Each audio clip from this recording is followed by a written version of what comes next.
Muy buenas tardes a todos los que una vez más nos siguen aquí en Radio Belarus Internacional en español. Como sabéis, tenemos este espacio de entrevistas, las cuales intentamos mostrar una realidad diferente que muchas veces desde Occidente, desde los medios occidentales y al final desde la propaganda que hacen estos mismos países y estos estados, intentan, bueno, pues o desacreditar a todos aquellos que no piensan como ellos o simplemente ignorar y no mostrar realidades alternativas. Con nosotros tenemos al compañero David Fuente. Él es, bueno, pues comunista, militante, ha colaborado con muchos libros y publicaciones marxistas. Además de ello, estudió Bellas Artes, historia, sociología del siglo XX relacionado con las bellas artes, y además de ello está haciendo un doctorado eh, en, en la teoría marxista en la Universidad de, si no lo digo bien, tú me corriges, Yontian en Xi'an, China. Yaotón, Universidad Yaotón de Ah, Xi'an. Yaotón, disculpa.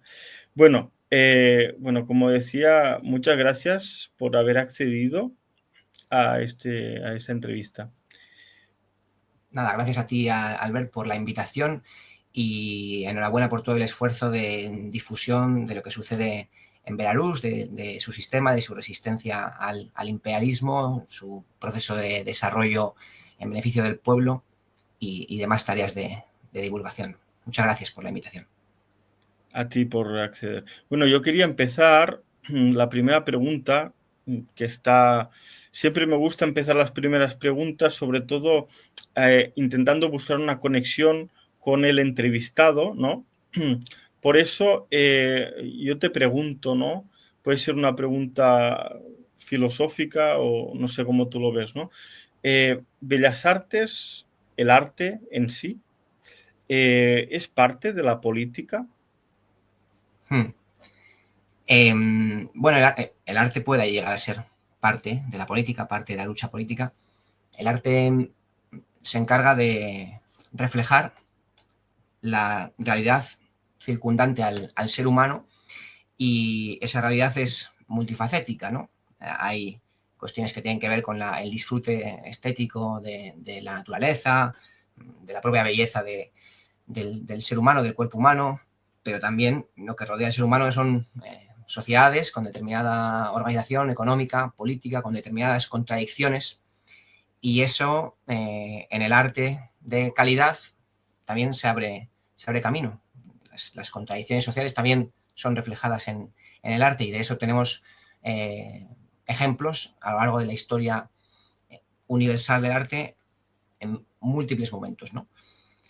Así que cuando el arte de una determinada época refleja exhaustivamente una condición social, una situación, una serie de contradicciones, no necesariamente en un sentido panfletario, sino tratando de reconstruir de una manera estética, de una nueva manera, una manera creativa, la realidad de una época, por supuesto, a la hora de elaborar esa gran síntesis, bien sea en una novela, en una película, en una canción, en un cuadro, en cualquier tipo de expresión estética, esa obra puede estar mostrando o velando esas contradicciones sociales.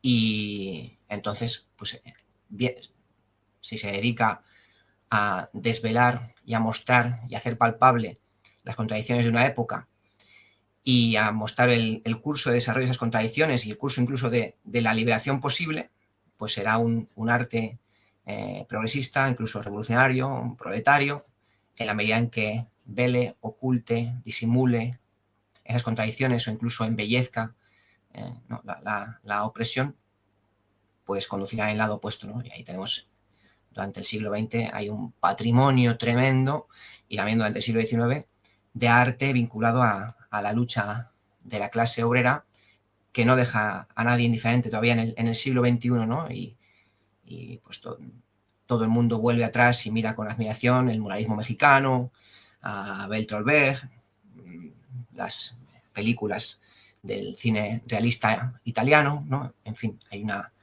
enorme cantidad. Hace poco he estado viendo, por ejemplo, el Guernica de Picasso en Madrid con un compañero chino del Partido Comunista de China. Pues fue muy emotivo estar los dos ante un cuadro sabiendo que nuestros dos pueblos en 1937 estaban enfrentando dos formas de fascismo particulares, ¿no? Nosotros el franquismo con la ayuda del nazismo alemán y del fascismo italiano, y ellos el militarismo japonés, y encontrarnos allí los dos frente al cuadro de Picasso, ¿no? Esto es lo que te diría respecto a tu primera pregunta. Pues realmente tiene mucha lógica porque principalmente, como tú decías, ¿no? Al final somos fruto de la época, del periodo histórico y siempre uno tiende a plasmarlo, ¿no? En diferentes formas artísticas lo que sucede, ¿no? Y sobre todo, pues si hablamos de la lucha de clases.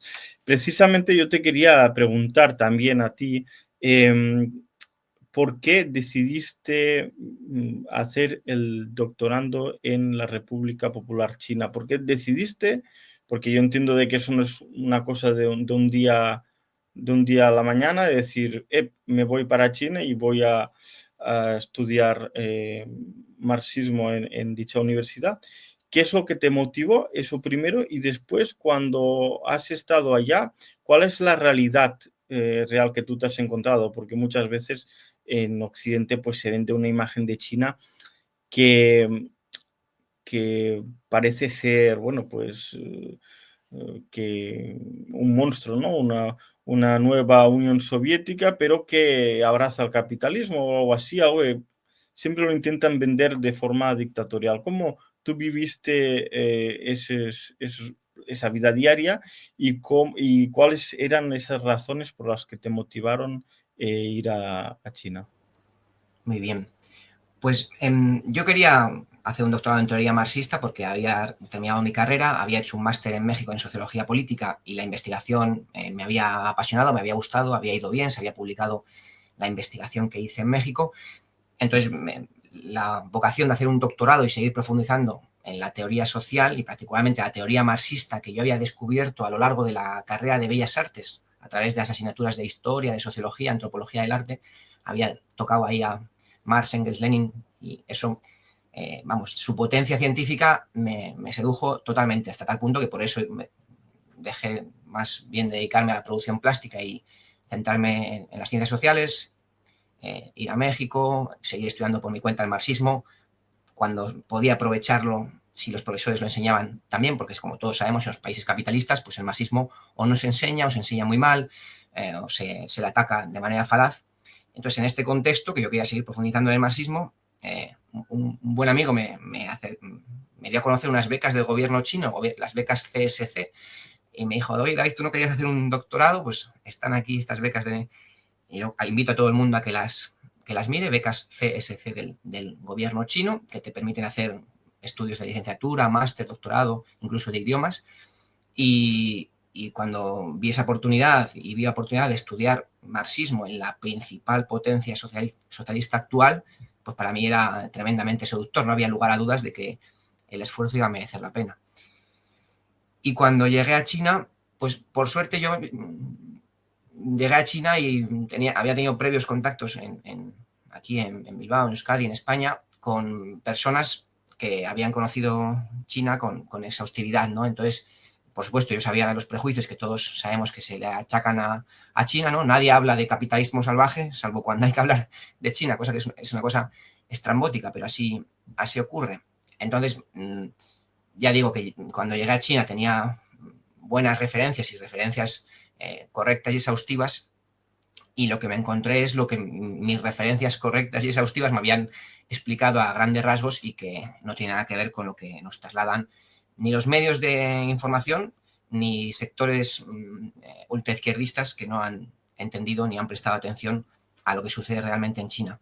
Y lo que me encuentro es una sociedad tremendamente fraternal, tremendamente abierto a otras culturas, un pueblo chino muy curioso por aprender y entablar conversación con el extranjero, entablar intercambio, un respeto tremendo al marxismo. Yo siempre que me pregunta algún chino por qué es lo que estoy haciendo en China y digo que estoy estudiando teoría marxista, la respuesta siempre es, muy bien, eso es muy importante. Claro, yo cuando le explico a la gente, a mis amigos, a mi familia, que me he ido a China a estudiar marxismo, aquí en España, en Euskadi, tengo que explicarle a la gente lo que es el marxismo. Aquí no se sabe lo que es, ¿no? Y en China todo el mundo sabe lo que es y todo el mundo sabe que fue la guía teórica que orientó la exitosa revolución china, la liberación del pueblo chino del yugo semicolonial y del Kuomintán vendido a los estadounidenses, y que ha sido la guía teórica que ha permitido un sostenido desarrollo y bienestar general del pueblo chino, ¿no? Entonces, tiene un alto prestigio en el país y bueno, yo esto lo disfrutaba en el día a día cotidiano, con el trato con la gente, en los museos, en todos los lugares. Bueno, precisamente lo que tú comentabas y resaltabas ahora, ¿no? Vemos como no solamente es el sistema capitalista en sí, los medios informativos occidentales los que atacan a China, sino que muchos colectivos, gente de izquierda, incluso comunistas, ¿no? Cuando se habla de China siempre se dice lo mismo, de que es un país al cual abandonó la vía al socialismo y se quedó con una economía capitalista de mercado, con la, bueno, pues con una burguesía china, con un capitalismo chino y es el que rige realmente el mercado. Y ese socialismo ya dejó de existir y no se tiene en mente ni el comunismo ni nada. Pero eh, precisamente tú estando allá, eh, ¿qué es lo que tú has visto? ¿Cuáles son las características? O sea, ¿existe realmente en China, se está construyendo el socialismo? Esa primero. Y segunda, ¿qué características envuelven ese socialismo chino que parece muy diferente a lo que podemos ver en la vecina República Democrática Popular de Corea, en Corea del Norte, ¿no? ¿Cuáles podríamos decir las diferencias, ¿no? Si las ves en ese sentido. Sí, en China se está construyendo el socialismo. El Partido Comunista de China concluyó desde 1978 que los chinos se encontraban en la fase primaria de la construcción del socialismo. Todos sabemos que cuando Marx hablaba del comunismo sabía que iba a haber dos fases, luego los soviéticos empezaron a hablar de la fase de transición, una fase de transición, después la fase socialista y después la fase comunista. Y el pueblo, los chinos todavía han desgranado más y han comprendido en más profundidad lo largo y complejo que es pasar, como han pasado los chinos, no ya de una sociedad capitalista, sino una sociedad semifeudal, como era la que existía en China, donde cuando el capitalismo solamente existía en unos pocos puntos del país, y desarrollar ese país, su economía y su sociedad por el curso socialista, de momento en una fase primaria que irá ascendiendo escalones y irá siendo cada vez más virtuosa, como por ejemplo ya hemos visto su mejora, su carácter más virtuoso en la actualidad respecto a hace 30 años. Todo el mundo recordará que hace 10 años nos bombardeaba la prensa con imágenes de la contaminación en grandes ciudades chinas y desde hace unos años la gente se habrá dado cuenta o se dará cuenta ahora que no nos bombardean con estas imágenes de la contaminación ambiental. Pero por supuesto que la prensa no nos va a explicar que China está corrigiendo tremendamente esos problemas de contaminación ambiental. Lo mismo sucede con la pobreza extrema, que la han erradicado hace unos pocos años. Entonces, China está en esa senda de construcción de socialismo, todavía en una fase primaria, con unos logros muy superiores a cómo estaba el país en 1978. Hoy toda la masa de trabajadores chinos, más de 1.400 millones de personas, viven mucho mejor que en 1978, infinitamente mejor. Ellos lo saben, ellos saben que el Partido Comunista de China, el modelo comunista, es sinónimo de progreso, riqueza colectiva y contribuciones y de relaciones internacionales pacíficas. Eso los chinos lo saben, lo palpan. Y ese es el camino que está siguiendo China. Y el Partido Comunista de China explica, y es real, que el ideal comunista, la sociedad comunista a la que todos aspiramos, esa sociedad sin clase, sin Estado, ese es el ideal hacia el cual el desarrollo presente de China tiende, a pesar de que ese ideal todavía, pues claro que queda un largo recorrido, pero hacia ahí se está caminando, y eso es lo crucial. Con Corea del Norte hay diferencias. Son sistemas, tampoco hace falta llamarlos sistemas, pero son procesos diferentes, porque tienen un punto de partida diferente.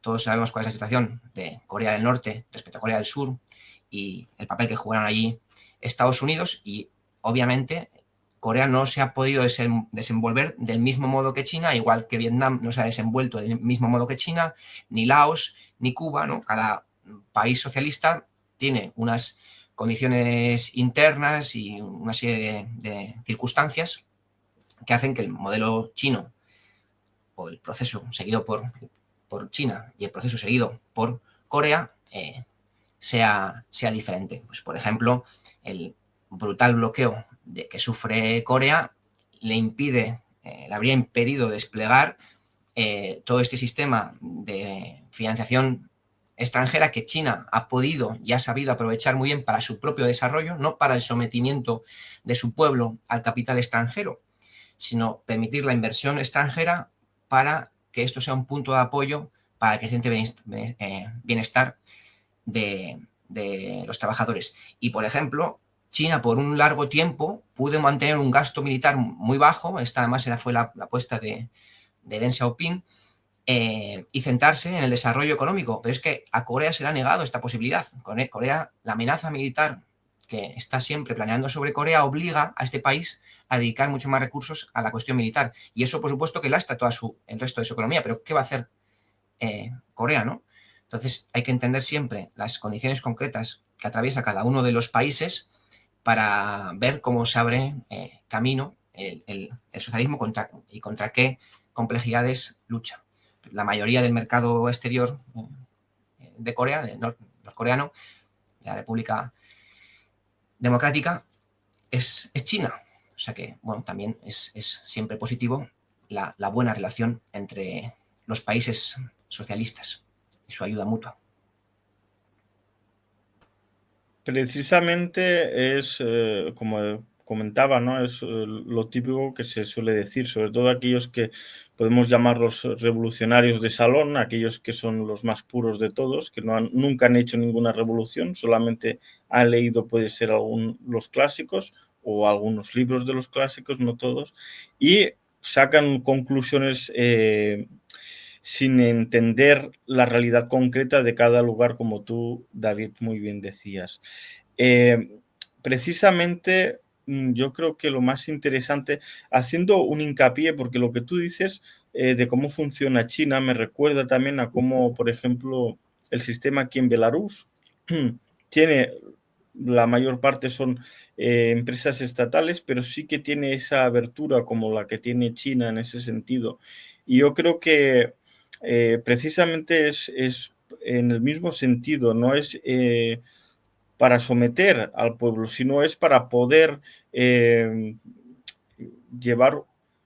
un paso más adelante, porque la realidad es muy compleja. Yo te quería hacer la siguiente pregunta sobre, precisamente hablábamos de que, tú me comentabas de que se ha erradicado la pobreza.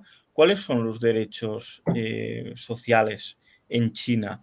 ¿Y cómo se diferencian de los países capitalistas? Ya no te digo países europeos, puede ser países capitalistas de su entorno, ¿no? Que estén cercanos a China. Claro, si comparamos con los países capitalistas del entorno, la diferencia es todavía más abismal, porque es cierto que los países europeos, de Europa Occidental, países ricos y enriquecidos también con el expolio imperialista, esa combinación junto con la lucha obrera ha permitido en estos países pues un cierto estado de bienestar, ¿no? Que todos sabemos que viene en descomposición desde que cayó la Unión Soviética, desde que cayó la alternativa más inmediata, más visible para todos los europeos. Y sabemos al mismo tiempo que Estados Unidos, a pesar de ser un país imperialista todavía más agresivo, todavía más expoliador, todavía más rico, no ha desarrollado ese estado de bienestar que sí ha desarrollado Europa, ¿no?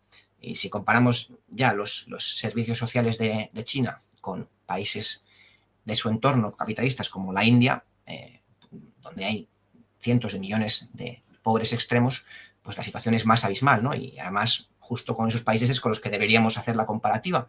Deberíamos ver países que se encontraban más o menos en una situación aproximadamente similar a la China hace unos 100 años, cuáles son las diferencias de desarrollo en todos los aspectos, ¿no? En el económico y también en los servicios sociales.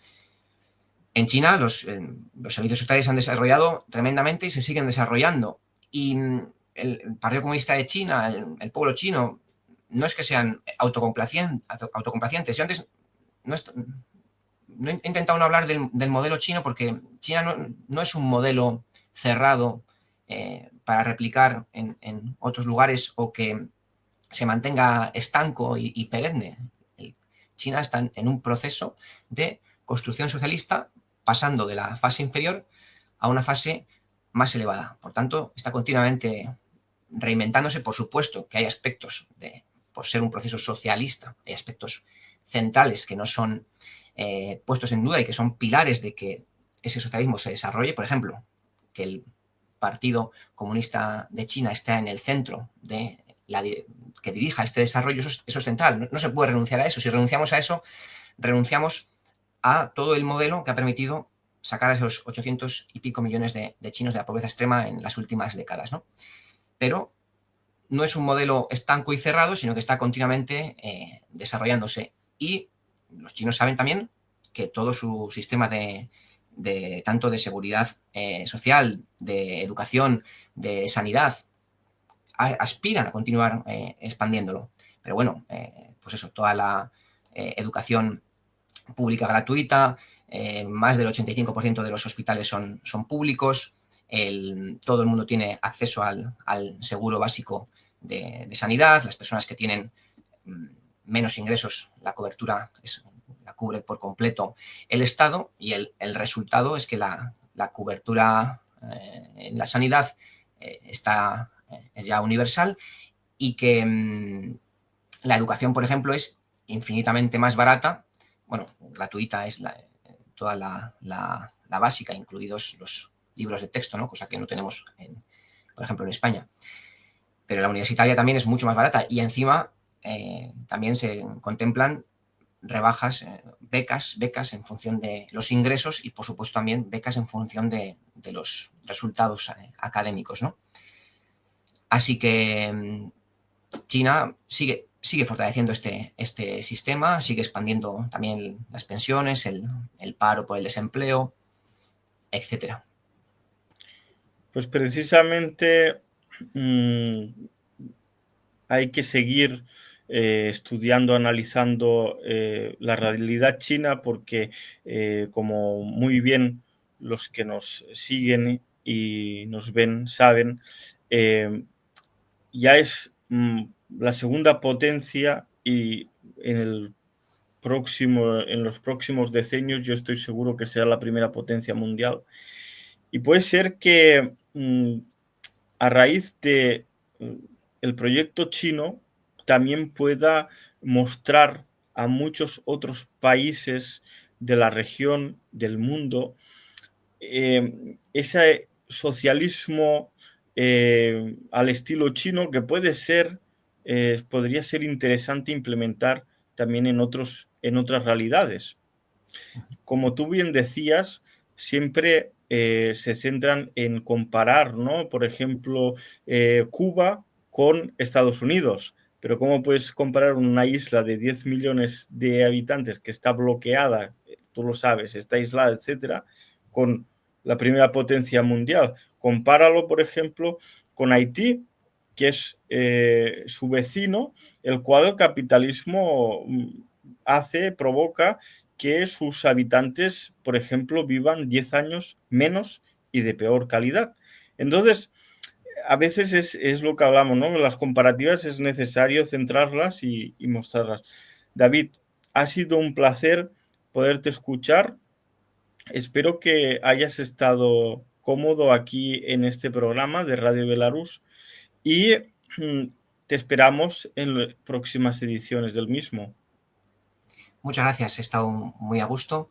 Y solo recordar una cosa muy breve, que como dices, China es una gran potencia, lo va a ser, pero que aún el PIB per cápita de China es bastante inferior incluso al español. O sea, China tiene muchas tareas, lo saben los chinos, las están cumpliendo y a un ritmo muy acelerado. Nos va a dar más sorpresas de continuo y cada vez más, pero también hay que tener en cuenta que China se está desarrollando y hay que tengamos eso en cuenta, ¿no? Para situar las cosas, que es una potencia porque tiene 1.400 millones de habitantes, pero aún tiene importantes tareas pendientes y que les está resolviendo. Muchas gracias por el tiempo. Pues nada, un saludo. Belarus across the globe in 9 languages, 24/7, online, FM and satellites. Radio Belarus International, bringing Belarus closer.